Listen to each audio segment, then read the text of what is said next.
আসসালামু আলাইকুম বন্ধুরা, আশা করি আপনারা সকলেই ভালো আছেন। ইউসুফ আলাইসাল্লামের পিতা ছিলেন ইয়াকুব ইবনে ইসাক ইবনে ইব্রাহিম আলাইসাল্লাম। তারা সবাই কেনান বা ফিলিস্তিনের হেব্রন এলাকার বাসিন্দা ছিলেন। ইয়াকুব আলাইসাল্লামের দ্বিতীয় স্ত্রীর গর্ভে জন্মগ্রহণ করেন ইউসুফ ও বেনিয়ামিন। শেষোক্ত সন্তান জন্মের পরপরই তার মা মৃত্যুবরণ করেন। পরে ইয়াকুব আলাইসাল্লাম তার স্ত্রীর অপর এক বোন লায়লাকে বিবাহ করেন।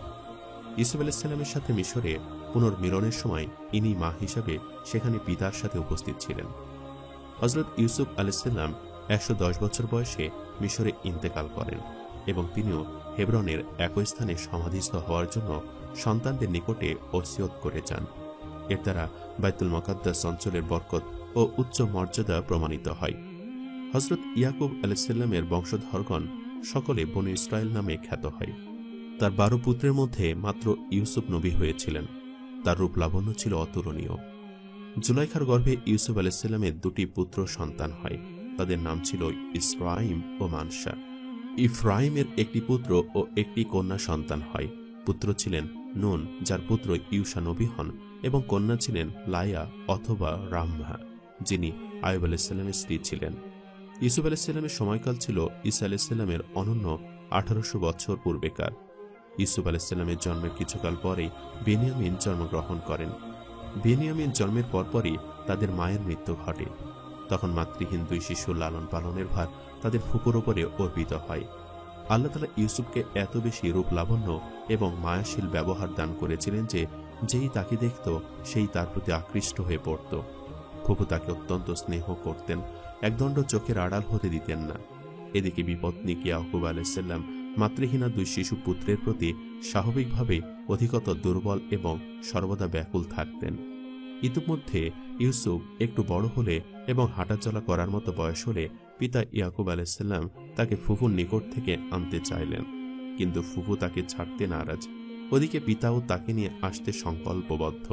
শুরু হলো পিতা ও ফুফুর মধ্যে মহব্বতের টানা পড়েন। ফলে ঘটে গেল এক অঘটন। অধিক পীড়াপিড়ির কারণে ইউসুফকে যখন তার পিতার হাতে তুলে দিতেই হলো, তখন স্নেহান্ধ ফুফু গোপনে এক ফন্দি করলেন। তিনি স্বীয় পিতা হযরত ইসাক আলাইসাল্লামের নিকট থেকে যে একটা হাঁসুলি পেয়েছিলেন এবং যেটাকে অত্যন্ত মূল্যবান ও বরকতময় মনে করা হতো, ফুফু সেই হাঁসুলিটিকে ইউসুফের কাপড়ের নিচে গোপনে বেঁধে দিলেন।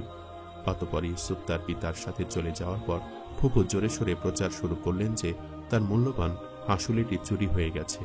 পরে তল্লাশি করে তা ইউসুফের কাছে পাওয়া গেল। ইয়াকুবী শরীয়তের বিধান অনুযায়ী ফুফু ইউসুফকে তার গোলাম হিসাবে রাখার অধিকার পেলেন। ইয়াকুব আলাইসাল্লামও বিরক্তি না করে সন্তানকে তার ফুফুর হাতে পুনরায় সমর্পণ করলেন। এরপর যতদিন ফুফু জীবিত ছিলেন ততদিন ইউসুফ তার কাছেই রইলেন।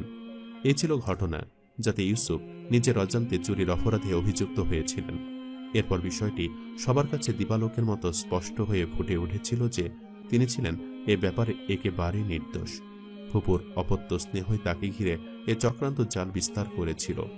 এ সত্য কথাটি তার সৎ ভাইদেরও জানা ছিল। প্রত্যেক নবী এবং রাসূলকেই আল্লাহ তাআলা কোনো না কোনো অলৌকিক মুজিজা দান করেছেন। ইউসুফের ক্ষেত্রেও ব্যতিক্রম ঘটেনি। তার জীবনে ঘটে যাওয়া অলৌকিক নিদর্শনগুলোর মধ্যে একটি ছিল তার স্বপ্ন। বালক ইউসুফ একদিন তার পিতা ইয়াকুব আলাইসাল্লামের কাছে এসে বলল, আমি স্বপ্ন দেখেছি যে 11টি নক্ষত্র এবং সূর্য ও চন্দ্র আমাকে সিজদা করছে। এ কথা শুনে পিতা বললেন, বৎস, তোমার ভাইদের সামনে এ স্বপ্ন বর্ণনা করো না, তাহলে ওরা তোমার বিরুদ্ধে চক্রান্ত করবে। নিশ্চয়ই শয়তান মানুষের প্রকাশ্য শত্রু। ইবনু আব্বাস রাদিয়াল্লাহু তাআলা আনহু ও কাতাদা বলেন, 11টি নক্ষত্রের অর্থ হচ্ছে ইউসুফ আলাইসাল্লামের 11 ভাই এবং সূর্য ও চন্দ্রের অর্থ পিতা ও মাতা বা খালা। বস্তুত এ স্বপ্নের ব্যাখ্যা প্রকাশ পায় যখন মিশরে পিতা পুত্রের মিলন হয়। উল্লেখ্য যে স্বপ্ন ব্যাখ্যা করা জ্ঞানের একটি পৃথক শাখা। হযরত ইব্রাহিম, ইসাক ও ইয়াকুব সকলে এ বিষয়ে পারদর্শী ছিলেন। সম্ভবত এ কারণেই ইয়াকুব আলাইসাল্লাম নিশ্চিত ধারণা করেছিলেন যে বালক ইউসুফ একদিন নবী হবে। পিতা ইয়াকুব আলাইসাল্লাম স্বপ্নের ব্যাখ্যা বুঝতে পেরেছিল বলেই ধারণা করে নিয়েছিল আল্লাহ তাআলা ইউসুফের স্বপ্নের মাধ্যমেই তার নবী হওয়ার ইঙ্গিত প্রদান করছে। আর এই স্বপ্নটি ছিল একটি অলৌকিক বার্তা। হযরত ইউসুফকেও আল্লাহ স্বপ্নের ব্যাখ্যা বোঝার এ ক্ষমতা দান করেছিলেন। ইয়াকুব আলাইসাল্লাম ইউসুফে দেখা স্বপ্নকে একটি সত্য স্বপ্ন হিসাবে গণ্য করেছিলেন। এবং এটাও উপলব্ধি করেছিলেন যে ইউসুফের জীবনে একটি সুন্দর ভবিষ্যৎ অপেক্ষা করছে। সেজন্য তার জীবনে আসতে পারে কঠিন পরীক্ষা সমূহ। ভালো স্বপ্নের কথা এমন লোকের কাছে বলা উচিত নয় যারা তার হিতাকাঙ্ক্ষী নয়। সেজন্যই ইয়াকুব আলাইহিসসালাম বালক ইউসুফকে তার স্বপ্ন বৃত্তান্ত তার সৎ ভাইদের কাছে বলতে নিষেধ করেছিলেন। ইউসুফকে আল্লাহ 3টি নেয়ামত দানের সুসংবাদ এই স্বপ্নের মাধ্যমে দেন। আল্লাহ তাকে মনোনীত করেছেন নবী হিসাবে, তাকে স্বপ্ন বৃত্তান্ত ব্যাখ্যা করার যোগ্যতা দান করবেন। বলা বাহুল্য, এগুলির প্রতিটি পরবর্তীতে বাস্তবায়িত হয়েছে অত্যন্ত সুন্দরভাবে। এটা একটা স্বভাবগত রীতি যে বিমাতা ভাইয়েরা সাধারণত পরস্পরের বিদ্বেষী হয়ে থাকে। সম্ভবত এই বিদ্বেষ যাতে মাথা চাড়া না দেয় সে কারণে ইয়াকুব আলাইহিসসালাম একই শ্বশুরের পরপর 3 মেয়েকে বিয়ে করেছিলেন। এরপরেও শ্বশুর ছিলেন আপন মামু। পরস্পরে রক্ত সম্পর্কীয় এবং ঘনিষ্ঠ নিকটাত্মীয় হওয়া সত্ত্বেও এবং নবী পরিবারের সার্বক্ষণিক দিনী পরিবেশ ও নৈতিক প্রশিক্ষণ থাকা সত্ত্বেও বৈমাত্রেয় হিংসার কবল থেকে ইয়াকুব আলাইহিসসালামের দ্বিতীয় পক্ষের সন্তানেরা রক্ষা পায়নি। তাই বলা চলে যে ইউসুফের প্রতি তার সৎ ভাইদের হিংসার প্রথম কারণ ছিল বৈমাত্রেয় বিদ্বেষ। দ্বিতীয় কারণ ছিল সদ্য মাতৃহীন শিশু হওয়ার কারণে তাদের 2 ভাইয়ের প্রতি পিতার স্বভাবগত স্নেহের আধিক্য। তৃতীয় কারণ ছিল ইউসুফের অতুলনীয় রূপ লাবণ্য, অনিন্দ সুন্দর দেহ সৌষ্ঠব, আকর্ষণীয় ব্যবহার মাধুর্য এবং অনন্য সাধারণ চারিত্রিক বৈশিষ্ট্য। চতুর্থ, ইউসুফের স্বপ্ন বৃত্তান্তের কথা যে কোনোভাবেই হোক তাদের কানে পৌঁছে যাওয়া। বলা চলে যে শেষোক্ত কারণটি তাদের হিংসার আগুনে ঘৃতাহুতি দেয় এবং তাকে দুনিয়ার বুক থেকে সরিয়ে দেওয়ার শয়তানি চক্রান্তে তারা প্ররোচিত হয়। কিন্তু শয়তান যতই চক্রান্ত করুক, আল্লাহ বলেন শয়তানের চক্রান্ত সর্বদাই দুর্বল হয়ে থাকে। সূরা নিসা আয়াত নম্বর 76। ইউসুফের মধ্যে ভবিষ্যৎ নবুয়ত লুকিয়ে আছে বুঝতে পেরেই ইয়াকুব আলাইহিসসালাম তার প্রতি অধিক স্নেহশীল ছিলেন, আর সে কারণে সৎ ভাইরাও ছিল অধিক হিংসাপরায়ণ। বস্তুত এই হিংসাত্মক আচরণের মধ্যে লুকিয়েছিল ইউসুফের ভবিষ্যৎ উন্নতির সোপান। 10 জন বিমাতা ভাই মিলে ইউসুফকে হত্যার ষড়যন্ত্র বাস্তবায়নের জন্য তাকে জঙ্গলে নিয়ে যাওয়ার উদ্দেশ্যে প্রতারণার আশ্রয় নিল। তারা একদিন পিতা ইয়াকুব আলাইহিসসালামের কাছে এসে ইউসুফকে সাথে নিয়ে পার্শ্ববর্তী জঙ্গলে আনন্দ ভ্রমণে যাবার প্রস্তাব করল। তারা পিতাকে বলল যে আপনি তাকে আগামীকাল আমাদের সাথে প্রেরণ করুন। সে আমাদের সঙ্গে যাবে, তৃপ্তি সহ খাবে আর খেলাধুলা করবে এবং আমরা অবশ্যই তার রক্ষণাবেক্ষণ করব। জবাবে পিতা বললেন, আমার ভয় হয় যে তোমরা তাকে নিয়ে যাবে আর কোনো এক অসতর্ক মুহূর্তে তাকে বাঘে খেয়ে ফেলবে। তারা বলল, আমরা এতগুলো ভাই থাকতে তাকে বাঘে খেয়ে ফেলবে, তাহলে তো আমাদের সবই শেষ হয়ে যাবে। উল্লেখ্য যে কেনান অঞ্চলে সে সময় বাঘের প্রাদুর্ভাব ছিল। ইয়াকুব আলাইহিসসালাম পূর্বরাতে স্বপ্ন দেখেছিলেন যে তিনি পাহাড়ের উপরে আছেন, নিচে পাহাড়ের পাদদেশে ইউসুফ খেলা করছে।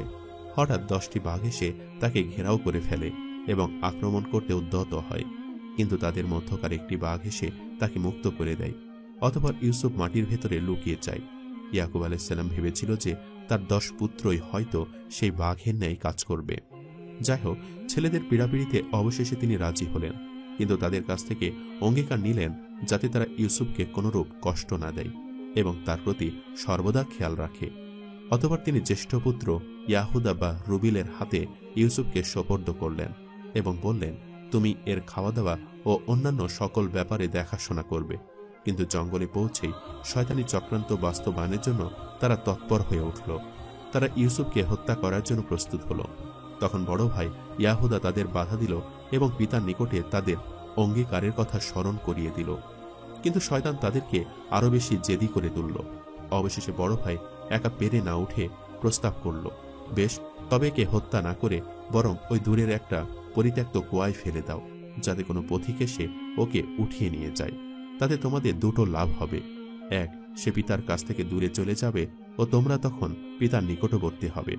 2, নিরপরাধ বালককে হত্যা করার পাপ থেকে তোমরা বেঁচে যাবে।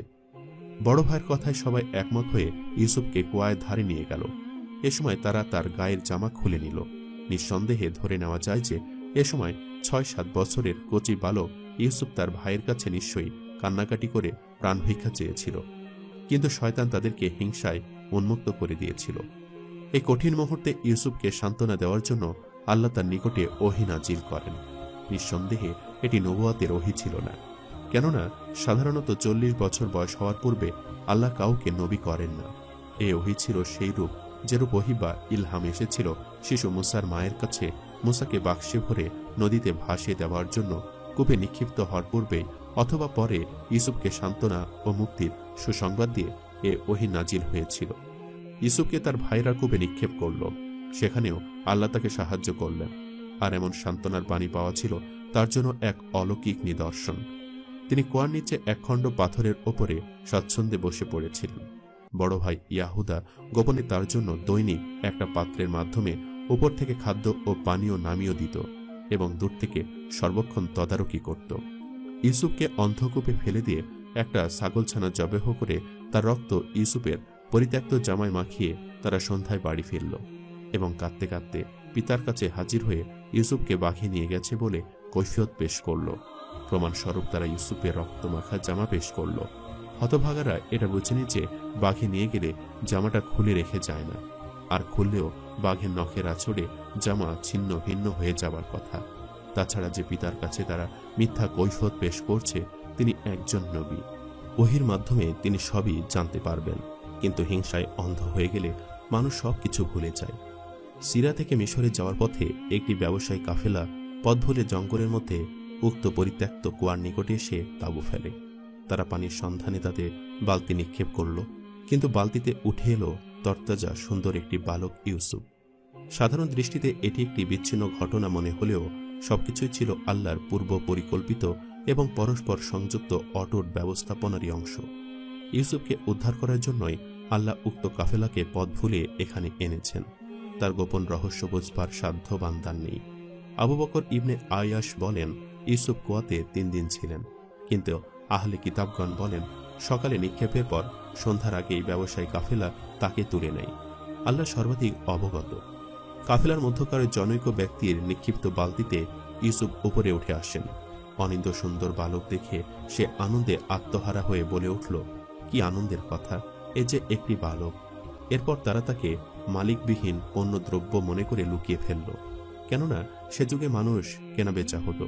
কিন্তু তারা গোপন করতে পারল না, কারণ ইতিমধ্যে ইউসুফের বড় ভাই এসে কুয়ায় তাকে না পেয়ে অনতি দূরে কাফেলার খোঁজ পেয়ে গেল। তখন সে কাফেলার কাছে গিয়ে বলল, ছেলেটি আমাদের পলাতক গোলাম, তোমরা ওকে আমাদের কাছ থেকে খরিদ করে নিতে পারো। কাফেলা ভাবল, খরিদ করে না নিলে চোর সাব্যস্ত হয়ে যেতে পারি। অতএব তারা 10 ভাইকে হাতে গোনা কয়েকটি দিরহাম দিয়ে নিতান্ত সস্তা মূল্যে ইউসুফকে খরিদ করে নিল। এর দ্বারা ইউসুফের ভাইদের 2টি উদ্দেশ্য ছিল। এক, যাতে ইউসুফ তার বাপ ভাইয়ের নাম করে পুনরায় বাড়ি ফিরে আসার সুযোগ না পায়।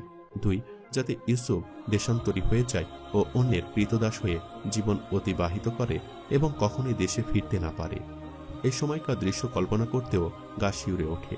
নিজের ভাইয়েরা ইউসুফকে পরদেশী কাফেলার হাতে তাদের পলাতক গোলাম হিসাবে বিক্রি করে দিচ্ছে।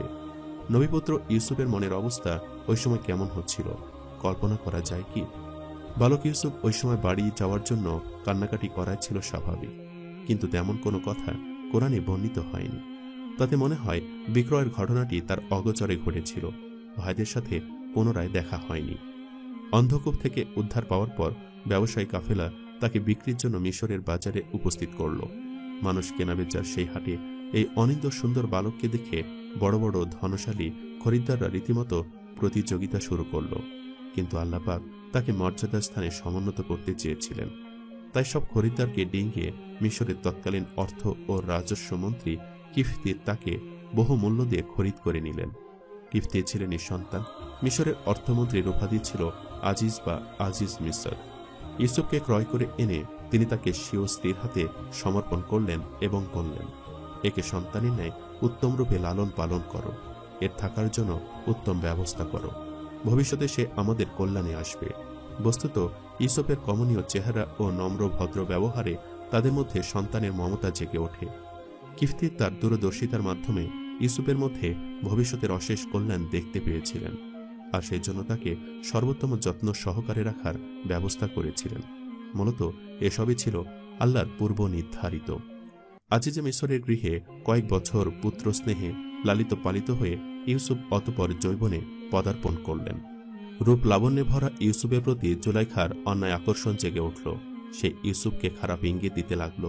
এ বিষয়ে আল্লাহ বলেন, আর সে যে মহিলার বাড়িতে থাকত ওই মহিলা তাকে ফুসলাতে লাগলো এবং দরজা সমূহ বন্ধ করে দিয়ে বলল, কাছে এসো। ইউসুফ বলল, আল্লাহ আমাকে রক্ষা করুন। তিনি অর্থাৎ আপনার স্বামী আমার মনিব, তিনি আমার উত্তম বসবাসের ব্যবস্থা করেছেন। নিশ্চয়ই সীমা লঙ্ঘনকারীগণ সফলকাম হয় না।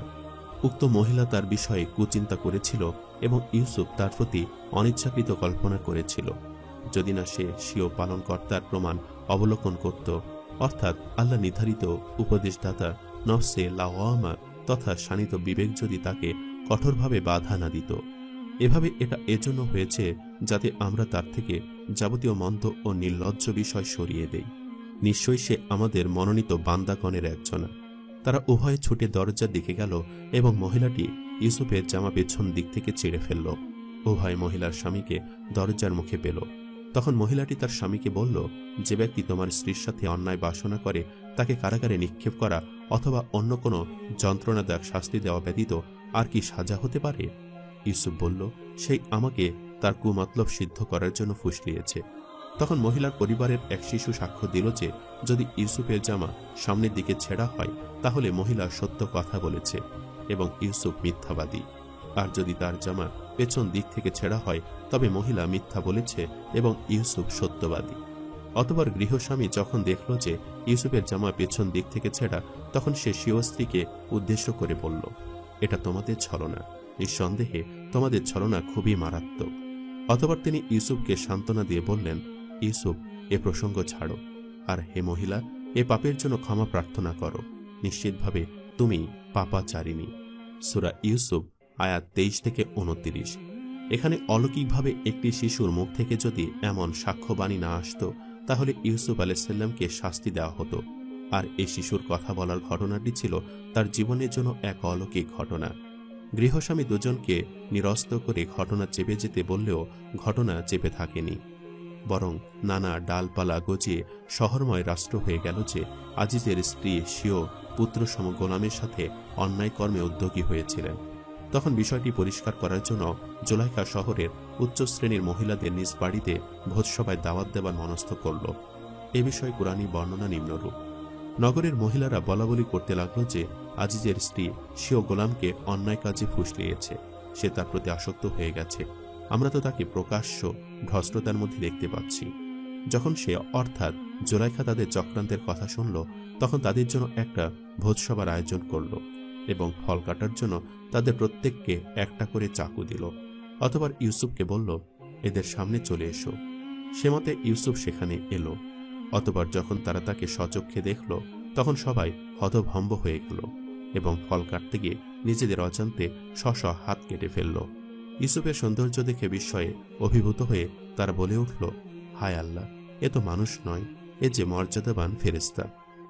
মহিলাদের এই অবস্থা দেখে উৎসাহিত হয়ে জুলাইখা বলে উঠল, এই হলো সেই যুবক যার জন্য তোমরা আমাকে ভৎসনা করেছ।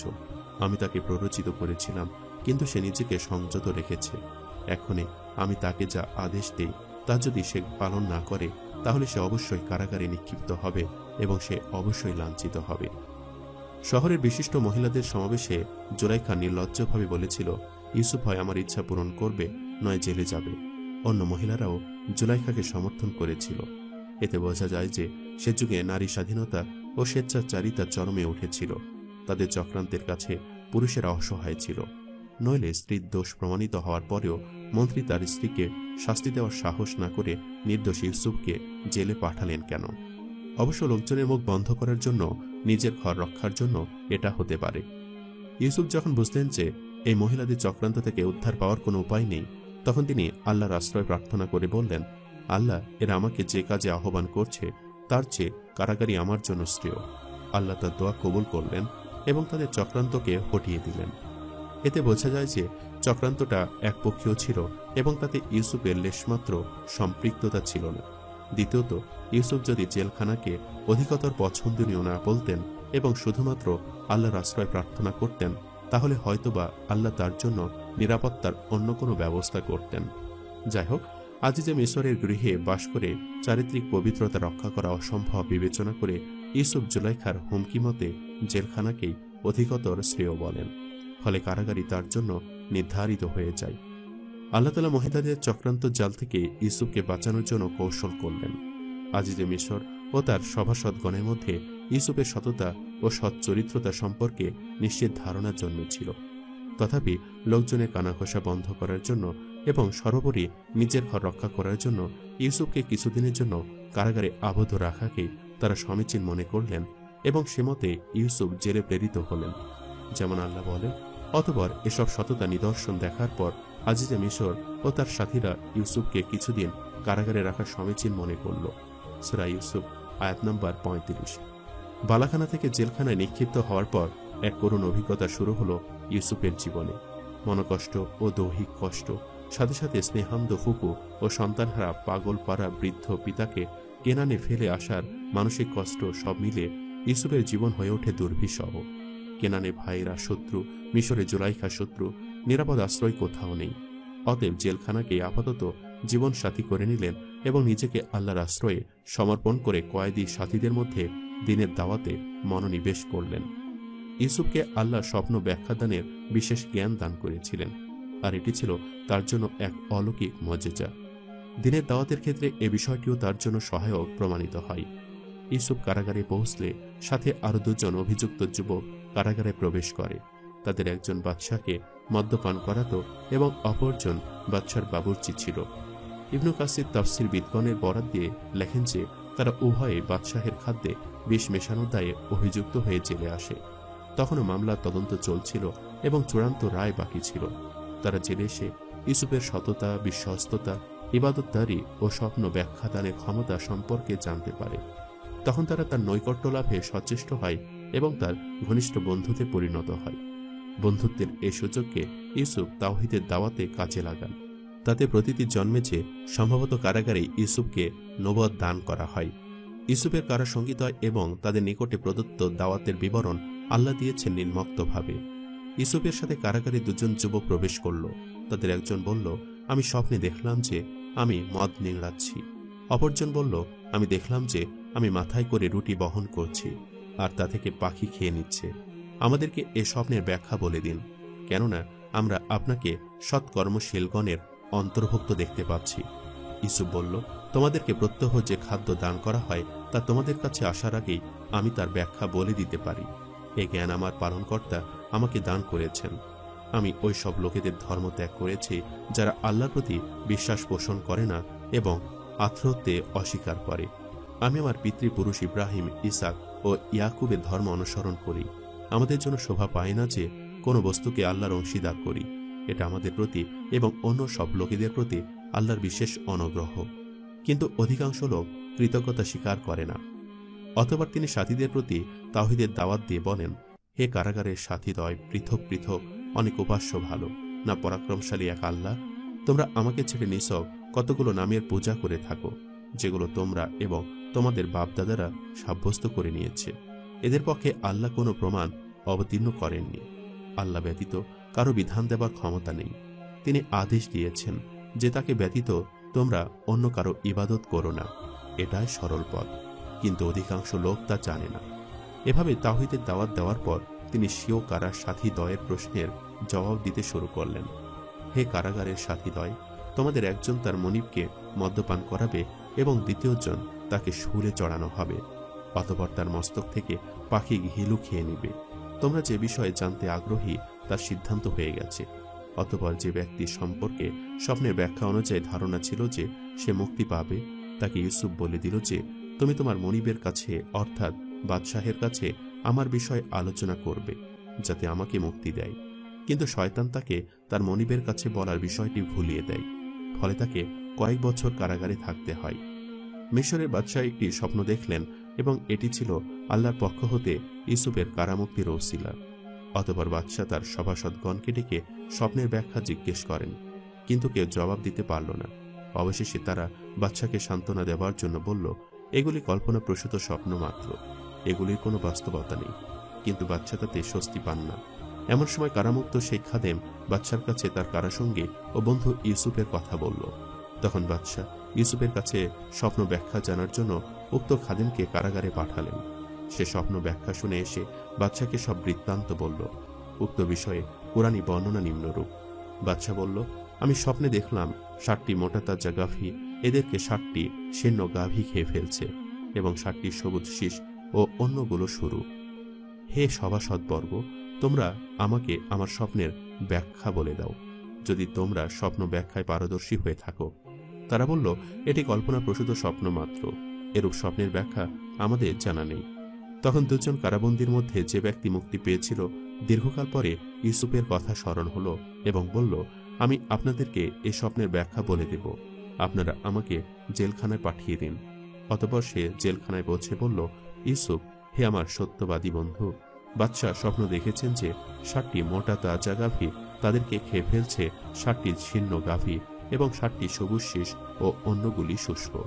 আপনি আমাদেরকে এ স্বপ্নের ব্যাখ্যা বলে দিন, যাতে আমি তাদের কাছে ফিরে গিয়ে তা জানাতে পারি। জবাবে ইউসুফ বলল, তোমরা 7 বছর উত্তমরূপে চাষাবাদ করবে, অতঃপর যখন ফসল কাটবে তখন খোরাকি বাদে বাকি ফসল শীষ সমেত রেখে দিবে। এরপর আসবে দুর্ভিক্ষের 7 বছর, তখন তোমরা খাবে ইতিপূর্বে যা রেখে দিয়েছিলে, তবে কিছু পরিমাণ ব্যতীত যা তোমরা বীজ বা সঞ্চয় হিসাবে তুলে রাখবে। এরপরে আসবে 1 বছর, যাতে লোকেদের উপরে বৃষ্টি বর্ষিত হবে এবং তখন তারা আঙ্গুরের রস নিংড়াবে, অর্থাৎ উদ্বৃত্ত ফসল হবে। ওই খাদিমটি ফিরে এসে স্বপ্ন ব্যাখ্যা বর্ণনা করলে বাদশা তাকে বললেন, তুমি পুনরায় কারাগারে ফিরে যাও এবং তাকে আমার কাছে নিয়ে এসো। অতঃপর যখন বাদশার দূত তার কাছে পৌঁছল, তখন ইউসুফ তাকে বলল, তুমি তোমার মনিবের অর্থাৎ বাদশাহের কাছে ফিরে যাও এবং তাকে জিজ্ঞেস করো যে নগরীর সেই মহিলাদের খবর কি, যারা নিজেদের হাত কেটে ফেলেছিল। আমার পালনকর্তা তো তাদের ছলনা সবই জানেন। কারাগার থেকে পাঠানো ইউসুফের দাবি অনুযায়ী মহিলাদের কাছে বাদশাহ ঘটনার তদন্ত করলেন। আল্লাহ বলেন, বাদশাহ মহিলাদের ডেকে বলল, তোমাদের খবর কি যখন তোমরা ইউসুফকে কুকর্মে ফুসলিয়েছিলে? তারা বলল, আল্লাহ পবিত্র, আমরা ইউসুফ সম্পর্কে মন্দ কিছুই জানি না। আজিজ পত্নী বলল, এখন সত্য প্রকাশিত হল, আমি তাকে ফুসলিয়েছিলাম এবং সে ছিল সত্যবাদী। ইতিপূর্বে একবার শহরের মহিলাদের সম্মুখে জুলাইখা উক্ত স্বীকৃতি দিয়ে বলেছিল, আমি তাকে ফুসলিয়েছিলাম, কিন্তু সে নিজেকে সংযত রেখেছিল। অতঃপর আজিজ পত্নী বলল, এটা অর্থাৎ এই স্বীকৃতিটা এজন্য যে যেন গৃহস্বামী জানতে পারেন যে তার অগোচরে আমি তার প্রতি বিশ্বাসঘাতকতা করিনি। এভাবে আজিজ পত্নী ও নগরীর মহিলারা যখন বাস্তব ঘটনা স্বীকার করল, তখন বাদশাহ নির্দেশ দিলেন, ইউসুফকে আমার কাছে নিয়ে এসো। কারাগার থেকে মুক্ত হয়ে ফিরে এসে বাদশার সাথে কথোপকথনের এক পর্যায়ে বাদশাহ যখন দুর্ভিক্ষ মোকাবেলায় দক্ষ ও বিশ্বস্ত লোক কোথায় পাবেন বলে নিজের অসহায়ত্ব প্রকাশ করছিলেন, তখন ইউসুফ আলাইসাল্লাম নিজেকে এর জন্য পেশ করেন। যেমন আল্লাহর ভাষায় ইউসুফ বলল, আপনি আমাকে দেশের ধন ভাণ্ডারের দায়িত্বে নিয়োজিত করুন, আমি বিশ্বস্ত রক্ষক। তার এই পদ প্রার্থনা ও নিজের যোগ্যতা নিজ মুখে প্রকাশ করার উদ্দেশ্য নিজের শ্রেষ্ঠত্ব ও অহংকার প্রকাশের জন্য ছিল না, বরং কুফরি হুকুমতের অবিশ্বস্ত ও অনভিজ্ঞ মন্ত্রী ও আমলাদের হাত থেকে আসন্ন দুর্ভিক্ষ পীড়িত সাধারণ জনগণের স্বার্থ রক্ষার জন্য ও তাদের প্রতি দয়ার্ত চিত্ততার কারণে ছিল। ইবনু কাসির বলেন, এর মধ্যে নেতৃত্ব চেয়ে নেওয়ার দলিল রয়েছে ওই ব্যক্তির জন্য যিনি কোনো বিষয় নিজেকে আমানতদার ও যোগ্য বলে নিশ্চিতভাবে মনে করেন। কুর্তুবী বলেন, যখন কেউ নিশ্চিতভাবে মনে করবেন যে এ ব্যাপারে তিনি ব্যতীত যোগ্য আর কেউ নেই, তখন তাকে ওই পদ বা দায়িত্ব চেয়ে নেওয়া ওয়াজিব হবে। পক্ষান্তরে যদি অন্য কেউ যোগ্য থাকে তবে চেয়ে নেওয়া যাবে না। মিশরে ওই সময় ইউসুফের চাইতে দুর্ভিক্ষ মোকাবেলায় যোগ্য ও আমানতদার কেউ ছিল না, বিধায় ইউসুফ উক্ত দায়িত্ব চেয়ে নিয়েছিলেন। আত্মস্বার্থ হাসিল বা পাপ কাজে সাহায্য করা তার উদ্দেশ্য ছিল না। আহলে কিতাবগণের বর্ণনা মতে এ সময় বাদশাহ তাকে কেবল খাদ্য মন্ত্রণালয় নয়, বরং পুরো মিশরের শাসন ক্ষমতা অর্পণ করেন এবং বলেন, আমি আপনার চাইতে বড় নই, কেবল সিংহাসন ব্যতীত। ইবনু ইসাকের বর্ণনা মতে এ সময় বাদশাহ তার হাতে মুসলমান হন। নবী হিসাবে সুলাইমান আলাইহিসসালামের যেমন উদ্দেশ্য ছিল বিলকিসের মুসলমান হওয়া ও তার রাজ্য থেকে শিরক উৎখাত হওয়া, অনুরূপভাবে নবী হিসাবে ইউসুফ আলাইহিসসালামেরও উদ্দেশ্য থাকতে পারে বাদশার মুসলমান হওয়া এবং মিশর থেকে শিরক উৎখাত হওয়া ও সর্বত্র আল্লাহর বিধান প্রতিষ্ঠিত হওয়া। বাদশাহ যখন তার ভক্ত ও অনুরক্ত ছিলেন এবং নিজের বাদশাহী তাকে সোপর্দ করেছিলেন, তখন ধরে নেওয়া যায় যে তিনি শিরকি ধ্যান ধারণা পরিত্যাগ করে তাওহীদের অনুসারী হয়েছিলেন এবং ইউসুফকে নবী হিসাবে স্বীকার করে তার শরীয়তের অনুসারী হয়ে বাকি জীবন কাটিয়েছিলেন। আল্লাহ সর্বাধিক অবগত। এভাবে আল্লাহর ইচ্ছায় ইউসুফ আলাইহিসসালাম মিশরের সর্বোচ্চ পদে সসম্মানে বরিত হলেন। এবং অন্ধকূপে হারিয়ে যাওয়া ইউসুফ পুনরায় দীপ্ত সূর্যের ন্যায় পৃথিবীতে বিকশিত হয়ে উঠলেন। ইউসুফ আলাইহিসসালামের হাতে মিশরের শাসনভার অর্পিত হওয়ার পর স্বপ্নের ব্যাখ্যা অনুযায়ী প্রথম 7 বছর সমগ্র দেশে ব্যাপক ফসল উৎপন্ন হয়। ইউসুফ আলাইহিসসালামের নির্দেশক্রমে উদ্বৃত্ত ফসলের বৃহদাংশ সঞ্চিত রাখা হয়। এতে বোঝা যায় যে আধুনিক কালের এলএসডি সিএসডি খাদ্য গোদামের অভিযাত্রা বিগত দিনের ইউসুফ আলাইহিসসালামের মাধ্যমেই শুরু হয়েছিল। এরপর স্বপ্নের দ্বিতীয় অংশের বাস্তবতা শুরু হয় এবং দেশে ব্যাপক দুর্ভিক্ষ দেখা দেয়। তিনি জানতেন যে এই দুর্ভিক্ষ 7 বছর স্থায়ী হবে এবং আশেপাশের রাজ্য সমূহকে বিস্তৃত হবে। তাই সংরক্ষিত খাদ্যশস্য খুব সতর্কতার সাথে ব্যয় করা শুরু করলেন। তিনি ফ্রি বিতরণ না করে স্বল্প মূল্যে খাদ্য বিতরণের সিদ্ধান্ত নেন। সে সাথে মাথাপ্রতি খাদ্য বিতরণের একটা নির্দিষ্ট পরিমাণ নির্ধারণ করে দেন। তার আগাম হুঁশিয়ারি মোতাবেক মিশরীয় জনগণের অধিকাংশের বাড়িতে সঞ্চিত খাদ্যশস্য মজুদ ছিল। ফলে পার্শ্ববর্তী দুর্ভিক্ষ পীড়িত রাজ্য সমূহ থেকে দলে দলে লোকেরা মিশরে আসতে শুরু করে। ইউসুফ আলাইহিসসালাম তাদের প্রত্যেককে বছরে এক উট বোঝাই খাদ্যশস্য স্বল্প মূল্যের বিনিময়ে প্রদানের নির্দেশ দেন। অতীব গুরুত্বপূর্ণ বিষয় হওয়ার কারণে খাদ্য বিতরণের তদারকি ইউসুফ আলাইহিসসালাম নিজেই করতেন। এতে ধরে নেওয়া যায় যে খাদ্যশস্যের সরকারি রেশনের প্রথা বিশ্বে প্রথম ইউসুফ আলাইহিসসালামের হাতেই শুরু হয়। আর মূলত আল্লাহ তাআলা তাকে স্বপ্নের ব্যাখ্যা করার অলৌকিক মজেজা দিয়েছিলেন বলেই এমনটা ঘটেছিল। মিশরের দুর্ভিক্ষ সে দেশের সীমানা পেরিয়ে পার্শ্ববর্তী দূর দূরান্ত এলাকাসমূহে বিস্তৃত হয়। ইব্রাহিম, ইসাক ও ইয়াকুবের আবাসভূমি কেনানেও দুর্ভিক্ষের করালগ্রাসে পরিণত হয়। ফলে ইয়াকুবের পরিবারেও অনটন দেখা দেয়। এ সময় ইয়াকুব আলাইহিসসালামের কানে এ খবর পৌঁছে যায় যে মিশরের নতুন বাদশাহ অত্যন্ত সৎ ও দয়ালু।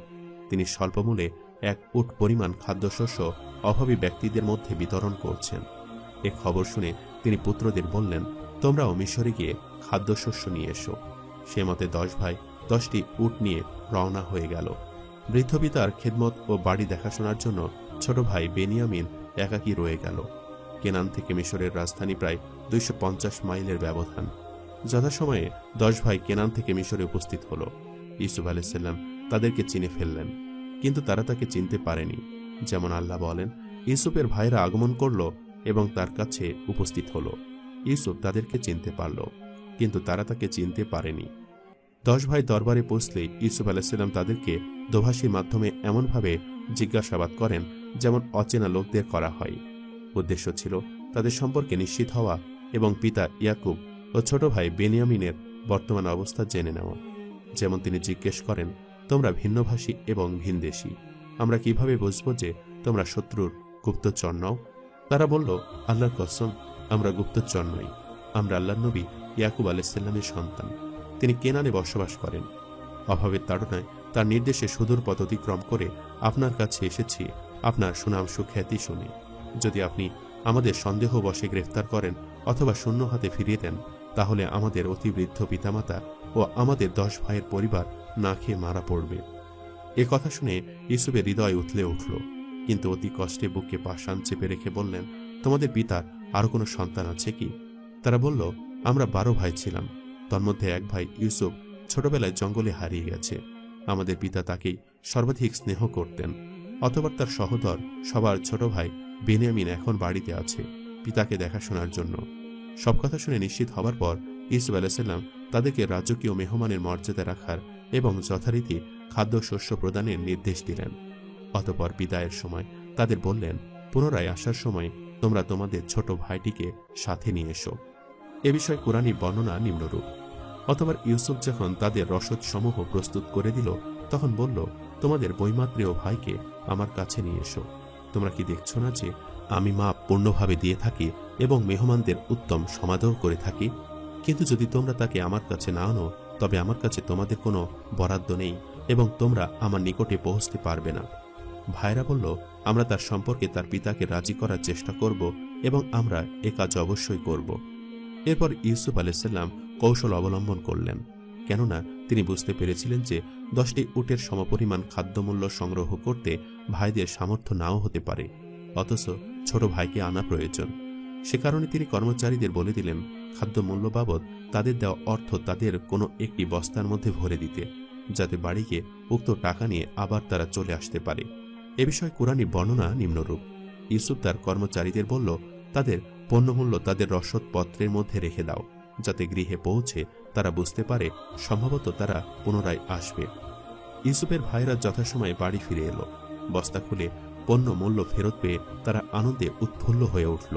তারা এটাকে তাদের প্রতি আজিজে মিশরের বিশেষ অনুগ্রহ বলে ধারণা করল। এক্ষণে তারা পিতাকে বলল, আব্বা, আমরা যখন পণ্যমূল্য পেয়ে গেছি তখন আমরা সত্তর পুনরায় মিশরে যাব। তবে মিশর রাজ আমাদেরকে একটি শর্ত দিয়েছেন যে এবারে যাওয়ার সময় ছোট ভাই বেনিয়ামিনকে নিয়ে যেতে হবে। তাকে ছেড়ে গেলে খাদ্যশস্য দিবেন না বলে তিনি স্পষ্টভাবে বলে দিয়েছেন। অতএব আপনি তাকে আমাদের সাথে যাওয়ার অনুমতি দিন।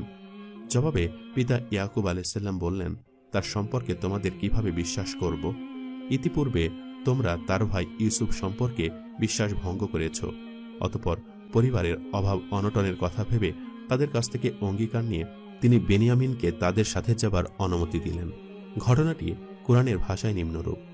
অথবা তারা যখন তাদের পিতার কাছে ফিরে এলো তখন বলল, হে আমাদের পিতা, আমাদের জন্য খাদ্যশস্যের বরাদ্দ নিষিদ্ধ করা হয়েছে।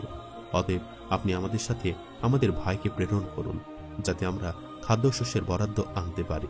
আমরা অবশ্যই তার পুরোপুরি হেফাজত করব। পিতা বললেন, আমি কি তার সম্পর্কে তোমাদের সেইরূপ বিশ্বাস করব যেরূপ বিশ্বাস ইতিপূর্বে তার ভাই সম্পর্কে করেছিলাম? অতএব আল্লাহ উত্তম হেফাজতকারী এবং তিনি সর্বাধিক দয়ালু। অতঃপর যখন তারা পণ্য সম্ভার করল তখন দেখতে পেল যে তাদেরকে তাদের পণ্য মূল্য ফেরত দেওয়া হয়েছে। তারা বলে উঠল, হে আমাদের পিতা, আমরা আর কি চাইতে পারি? এই তো আমাদের দেওয়া পণ্যমূল্য আমাদেরকে ফিরিয়ে দেওয়া হয়েছে। এখন আমরা আবার আমাদের পরিবারের জন্য খাদ্যশস্য আনব। আমরা আমাদের ভাইদের হেফাজত করব এবং 1 উট খাদ্যশস্য বেশি আনতে পারব এবং ওই বরাদ্দটা খুবই সহজ। পিতা বললেন, তাকে তোমাদের সাথে পাঠাবো না যতক্ষণ না তোমরা আমার নিকটে আল্লাহর নামে অঙ্গীকার করো যে তাকে অবশ্যই আমার কাছে পৌঁছে দেবে। অবশ্য যদি তোমরা একান্তভাবে অসহায় হয়ে পড়ো।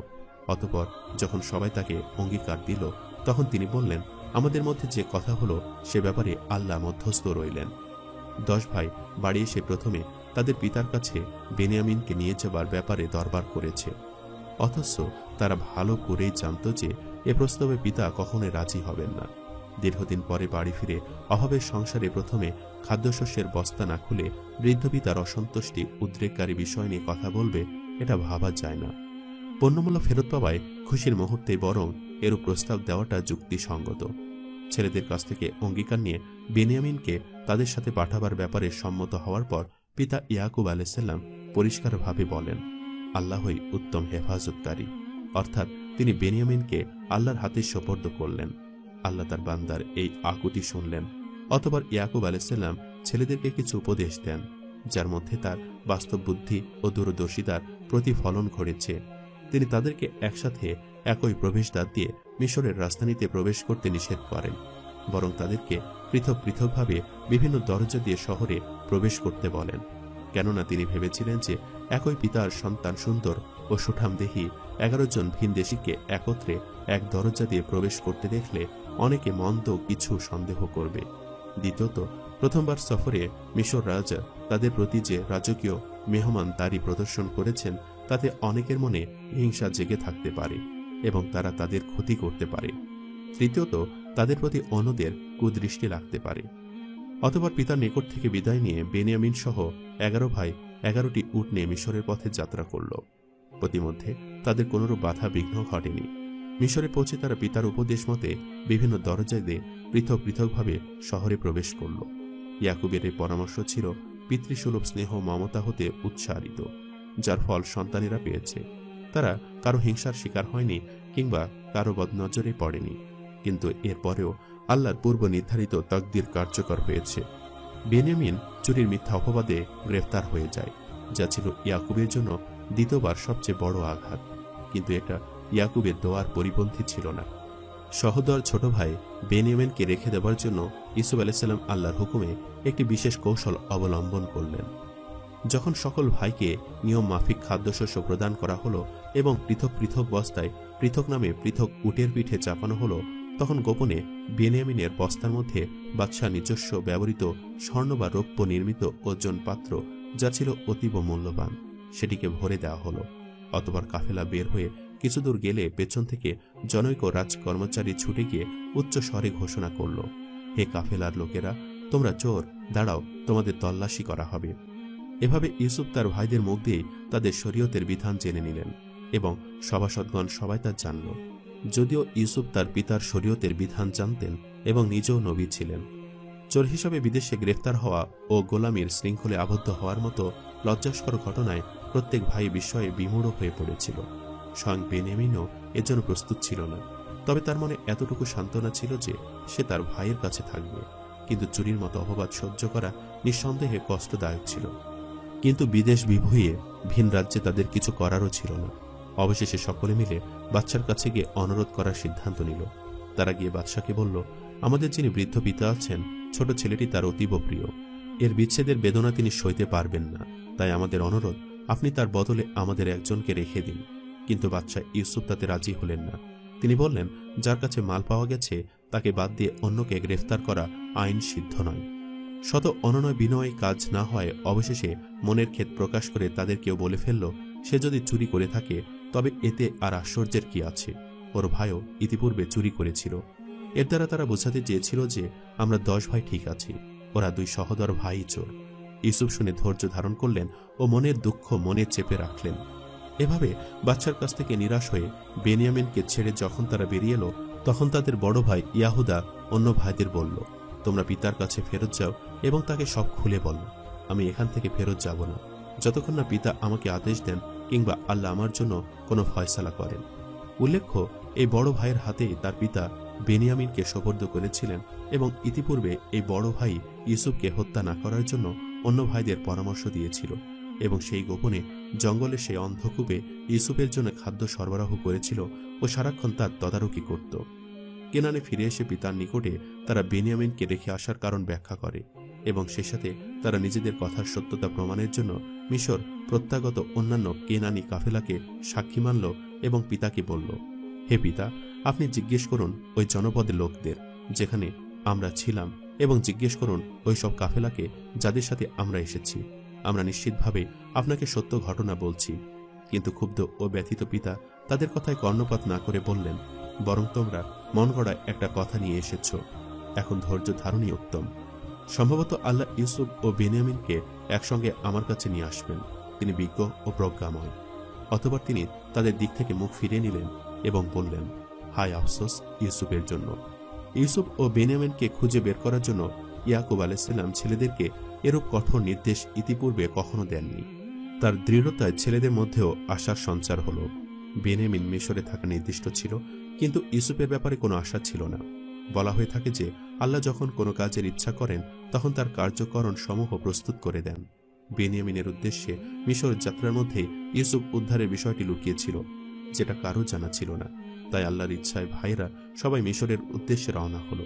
ইউসুফের সৎ ভাইরা পিতার নির্দেশক্রমে মিশর পৌঁছল এবং আজিজে মিশরের সাথে সাক্ষাৎ করল। তারা তার কাছে নিজেদের সাংসারিক অভাব অনটনের কথা পেশ করল, এমনকি পণ্য মূল্য আনার মতো সঙ্গতিও তাদের নেই বলে জানালো। তদুপরি পরপর 2 পুত্রকে হারিয়ে অতি বৃদ্ধ পিতার করুণ অবস্থার কথাও জানালো। পরিবারের অনটনের কথা শুনে এবং পিতার অন্ধত্ব ও অসহায় অবস্থার কথা শুনে ইউসুফ আর নিজেকে ধরে রাখতে পারলেন না। বস্ত্ররুদ্ধ কণ্ঠে তিনি আল্লাহর হুকুমে নিজেকে প্রকাশ করে দিলেন এবং বললেন, তোমাদের কি জানা আছে যা তোমরা করেছিলে আমার ও আমার ভাইয়ের সাথে? তারা বলল, তবে কি তুমি ইউসুফ? তিনি বললেন, আমি ইউসুফ, আর এই হলো আমার সাথে আছে আমার সহোদর ভাই। আল্লাহ আমাদের প্রতি অনুগ্রহ করেছেন। ভাইদেরকে মাফ করে দেওয়ার পর ইউসুফ তার ব্যবহৃত জামাটি বড় ভাইদের হাতে দিয়ে বললেন, এই জামাটি নিয়ে পিতার চেহারার উপরে রাখো, তাতেই তিনি দৃষ্টিশক্তি ফিরে পাবেন। অথবা তাকে সহ তোমাদের সকলের পরিবার বর্গকে নিয়ে এখানে চলে এসো। একটি বর্ণনায় এসেছে যে এ সময় ইয়াহুদা বলেছিল, বড় ভাই হিসাবে পিতা সেদিন আমার হাতেই তোমাকে সোপর্দ করেছিলেন, কিন্তু আমি ভাইদের চাপের মুখে তোমার জামায় মিথ্যা রক্ত মাখিয়ে পিতাকে দেখিয়েছিলাম। আজ আমি তার প্রায়শ্চিত্ত করতে চাই। তোমার এই জামাটি আমি সহস্তে পিতার মুখের ওপরে রাখব, এর বিনিময়ে তিনি যদি আমাকে ক্ষমা করে দেন। অতবার ইউসুফের জামা নিয়ে ভাইদের কাফেলা মিশর ত্যাগ করে কেনানের পথে রওনা হল। যথাসময়ে কাফেলা দীর্ঘ সফর শেষে বাড়িতে পৌঁছল এবং বড় ভাই ইয়াহুদা ছুটে গিয়ে পিতাকে ইউসুফের সুসংবাদ দিলেন। অতপর ইউসুফের প্রদত্ত জামা পিতার মুখের ওপরে রাখলেন। আল্লাহর ইচ্ছার সাথে সাথে তার দৃষ্টিশক্তি ফিরে এলো। আর এটি ছিল ইউসুফ আলাইহিসসালামের অলৌকিক মুজিজা। খুশিতে উদ্বেলিত ও আনন্দে উৎফুল্ল বৃদ্ধ পিতা বলে উঠলেন, আমি কি বলিনি যে আল্লাহর নিকট থেকে আমি যা জানি তোমরা তা জানো না? অর্থাৎ ইউসুফ জীবিত আছে এবং তার সাথে আমার সাক্ষাৎ হবে, এ খবর আল্লাহ আমাকে আগে দিয়েছিলেন। অথবা সকলে মিলে ইউসুফের কাছে গিয়ে সমবেত হল এবং তারা শুকরিয়া আদায় করল। ইউসুফ আলাইহিসসালাম 120 বছর বয়সে মিশরে ইন্তেকাল করেন। তিনিও কেনানে সমাধিস্থ হওয়ার জন্য ওসিয়ত করে যান। তার 2 ছেলে ছিল, ইফরাইম ও মানসা। কেনানের উক্ত স্থানটি এখন ফিলিস্তিনের হেব্রম এলাকায় আল খলিল নামে পরিচিত। আল্লাহ তাআলা নবী রাসূলদের উসিলায় আমাদের উত্তম হেদায়েত দান করুক, আমিন। প্রিয় শ্রোতা, এতক্ষণ আলোচনা করেছি হযরত ইউসুফ আলাইহিসসালামের সমগ্র জীবনী ও তার কিছু অলৌকিক ঘটনা। আলোচনা করেছি কিভাবে তিনি অলৌকিক স্বপ্নের মাধ্যমে নিজের নবুয়তের বাণী পেয়েছিলেন। আরও আলোচনা করেছি কিভাবে অলৌকিক জ্ঞানের মাধ্যমে তিনি ভবিষ্যৎবাণী ও স্বপ্নের ব্যাখ্যা করেছিলেন এবং কিভাবে অলৌকিকভাবে তার জামার পরশে পিতা ইয়াকুব আলাইহিসসালামের দৃষ্টি ফিরে এসেছিল। আরও আলোচনা করেছি কিভাবে আল্লাহ তাকে হায়াতের মধ্যে মুজিজা দান করেছিল, এতে তিনি দীর্ঘজীবী হয়েছিল। সম্মানিত দর্শক, ভিডিওটি আপনাদের কাছে কেমন লেগেছে তা আমাদের কমেন্ট করে অবশ্যই জানাবেন। আর সবাই আমাদের সাথেই থাকবেন। আজ তাহলে এই পর্যন্তই। আপনারা ভালো থাকবেন, সুস্থ থাকবেন। আল্লাহ হাফেজ।